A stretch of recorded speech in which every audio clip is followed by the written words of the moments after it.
Julia, ¿por qué tú no buscas trabajo? Mucho bebé también. ¿Tú pegar? Mi vida es muy difícil para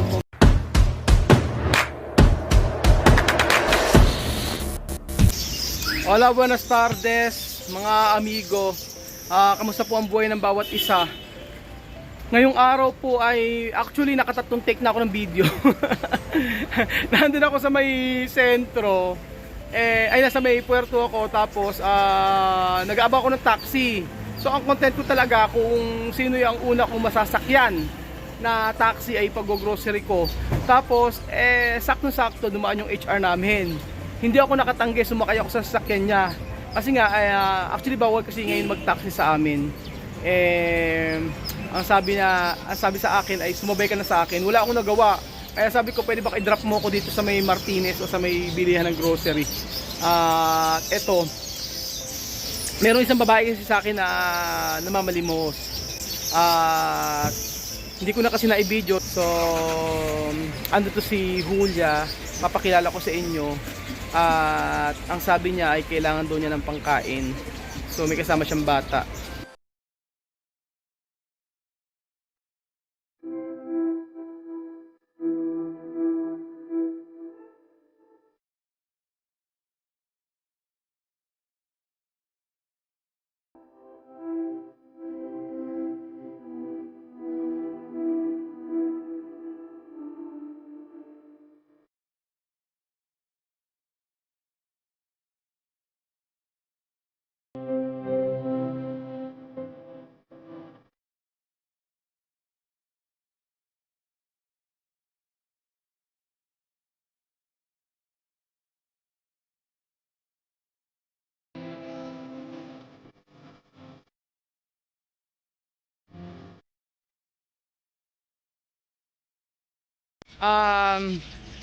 Yo ho visto tú, dice tú que ayuda, ¿no?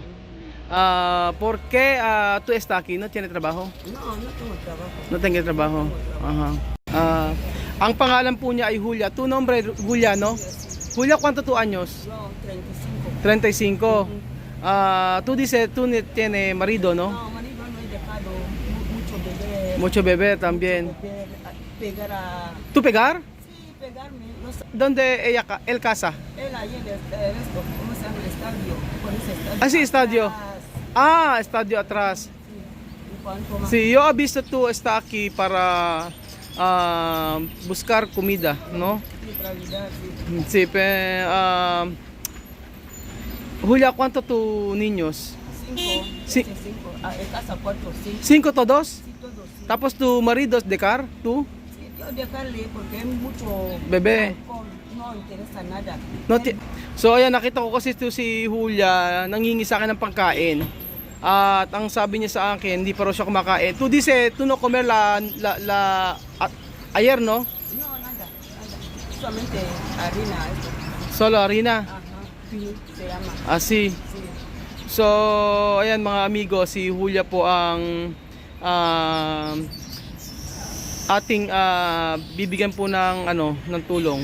So actually talagang magaling ang Lord pagdating sa mga dapat talagang tulungan. Isipin mo, sasakay ako ng taxi, sila ang tutulungan ko, pero siguro ngayong araw meron talagang kailangan ng tulong. And then nakipagkwentuhan na ako kay Julia kanina. Para hindi siya mailang kasi hindi ko naman po pwede na basta-basta i-video siya. So, ang sabi ko sa kanya, ayun, kinuwentuhan niya sa akin yung buhay niya, and then may 5 siyang anak.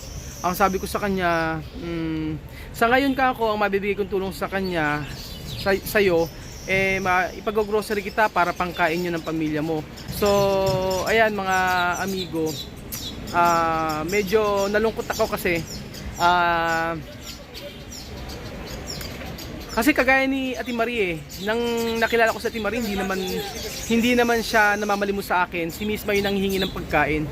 So parang ito naman, siya naman ngayon talaga mismo ang namamalimos sa nanghihingi sa akin ng tulong. So sabi niya hindi pa rin siya kumakain. So ayan mga amigo, pag-grocery po natin si Julia. Tú dices tú quieres comida, ¿no? Sí, comida, sí. Vale, ahora me ayuda, solo comida para tu familia, para tiene comida los días. Vale, vamos Julia, vamos.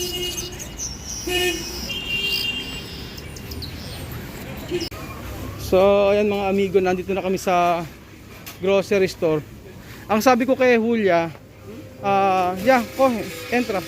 Ang sabi ko sa kanya, kumuha siya kung ano gusto niya o ano kailangan niya sa kanyang bahay.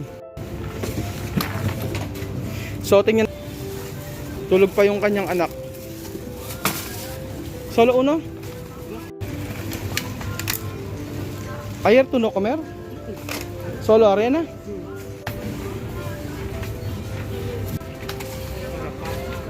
Mahilig talaga ang mga Ginyano sa ganito, sa mga spread. Arroz mas importante para ti. También spaghetti.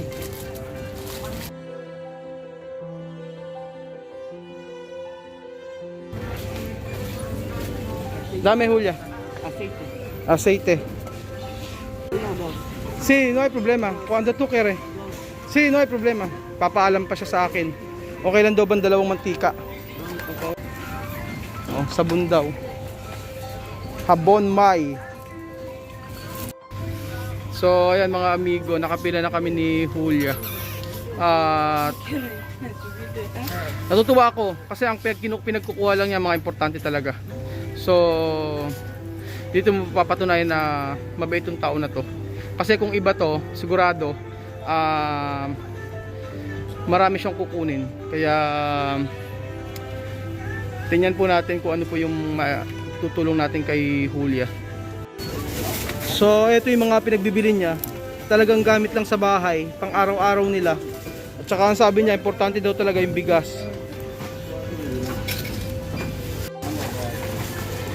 Natutulog yung anak niya.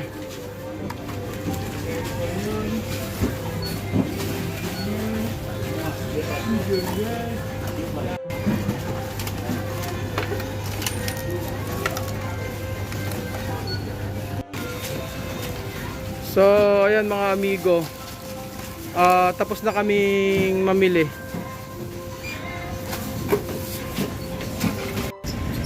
So, ayan mga amigo, ito na po yung pinamili ni Julia. Talagang lahat importante lang.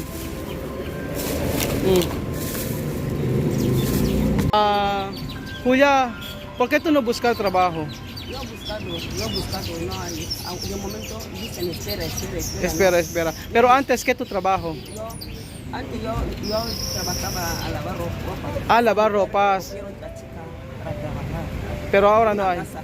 Una casa. Antes tu moza. Ya, moza. Antes cuando tú moza, ¿cuánto salario tu cada mes? 40,000. 40,000. 40,000. So, yung 40,000 po o 4,000 pesos na sinasahod pala niya isang buwan. So, ito lang po yan. Esto 50,000. Todo to comprado 50,000. So, ganun po kaliit yung mga sahod ng mga ibang namamasukan dito. Sobrang liit, kaya papaano po magkakasya.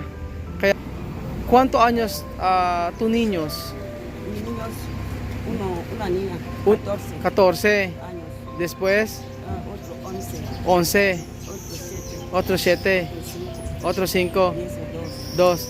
Después, ¿dónde es esos 14 años? Casa. En casa también.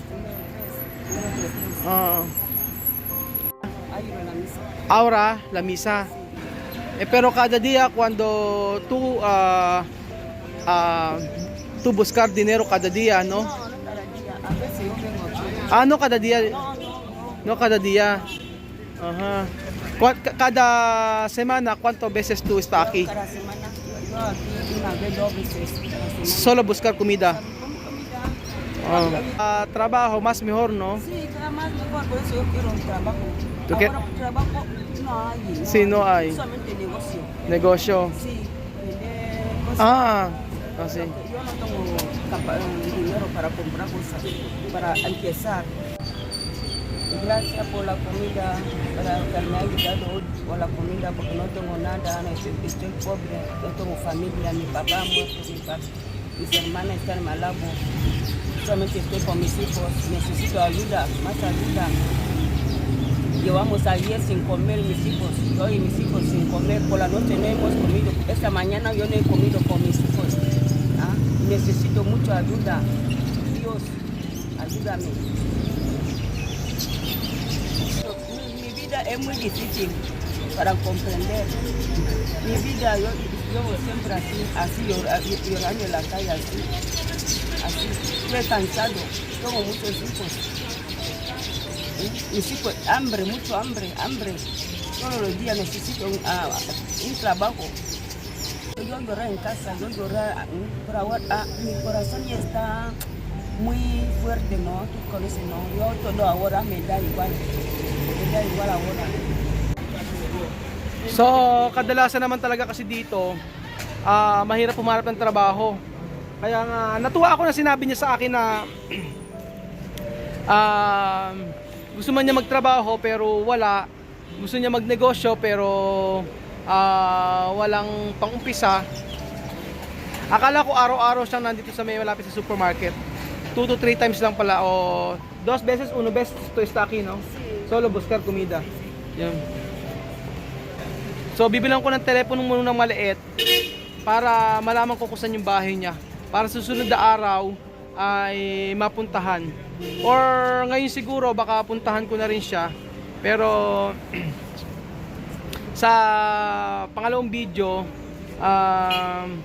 tingnan natin yung kalagayan niya, kalagayan ng kanyang pamilya sa doon sa kilometro 3. So ayan mga amigo, yun lang po ang video natin for today at maraming salamat po sa panonood ng video na to. Tabangan niyo po ang part 2 ng buhay ni Julia na tanging hangad lang ay magkaroon ng pangkain ngayong araw at sa mga susunod na araw. So hindi siya yung typical na araw-araw na typical na ginyana na araw-araw na namamalimos na nanghihingi ng pera. So siguro dahil sa kahirapan ng buhay, talagang kailangan niya na mamalimos para may pangkain sa kanyang mga anak. Yun lang po muna ang video natin for today. At bukas po, gagawin ko na rin yung vlog ngayong araw at pupuntahan ko yung bahay ni Julia na may 5 anak. So maraming salamat po sa patuloy niyong panonood sa amin dito sa Equatorial Guinea. Thank you po. Kita-kita ulit tayo bukas. Adios, paalam.